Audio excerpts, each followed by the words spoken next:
audience to take action by monitoring their children's video games. Video games are a main source of aggression in our children. It's not just American kids who become more aggressive by playing violent video games. A new study presented last month at the inaugural seminar sponsored by Iowa State University Center of the Study of Violence showed effects of violent video games on aggression over a 3 to 6 month period in children from Japan as well as the United States. The study distinguished Professor of Psychology Craig Anderson, the director of the Center for the Study of Violence, presented the results from the study, which is published in the November issue of Pediatrics, the Professional Journal of American Academy of Pediatrics. Since increasing violence has become a part of our culture today, we have to think about its influence on our children and our adults. Video games today are mostly violent. My own experience tells me that the impact of playing these kinds of games is enormously negative, even though some children and adults get a good feeling about playing them. When you play a game like that, you have to react fast. More than likely, you're going to try to kill somebody in these games. Very destructive. You destroy something, and finally, you have to survive. Someone will try to kill you in the games. Video games promote wrong values and sometimes evil actions. Children who play and watch these games can be impacted by aggressive behavior.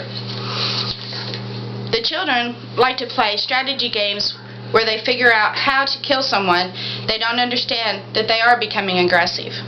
The research links an earlier ISU study, which is the Iowa State University, of 364 American children ages 9 through 12, with two similar studies of more than 1,200 children between the ages of 12 and 18 from Japan. The research found that exposure to violent games was a causal risk factor for aggression and violence in those children.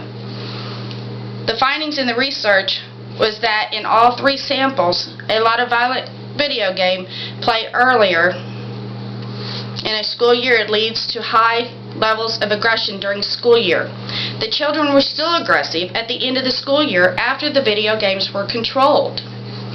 Researchers assessed that the children's video game habits and their physical level aggression against each other at two different times during the school day.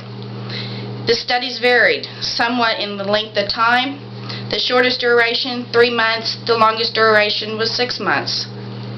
Each of the three samples showed significant increases in aggression by children who played a lot of video games, violent video games.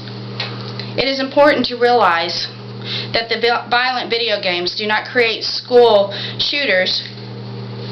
They create opportunities for vigilance, for enemies to practice aggressive ways of responding to conflict and to see aggression as acceptance. In practical terms, that means that when bumped in the hallway, children begin to see it as a hostile and react more aggressively in response to it. Violent games are certainly not the only thing that can increase children's aggression, but young children have difficulty distinguishing reality from fantasy, which makes them more vulnerable to the effects of media violence. They may become more aggressive and fearful to exposure to high levels of violence in video games.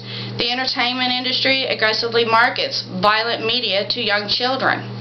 If your child consumes an excessive amount of violent media, music, television, and video games, and displays aggressive or depressive behavior, then the solution would be to monitor or decrease the access to these games or type of media. I urge all of you to monitor your children's activities, whether it is video games, television, or the computer, to reduce the aggression in children. We all got to take a part into this to monitor our children. We don't want them to grow up and be one of the school shooters.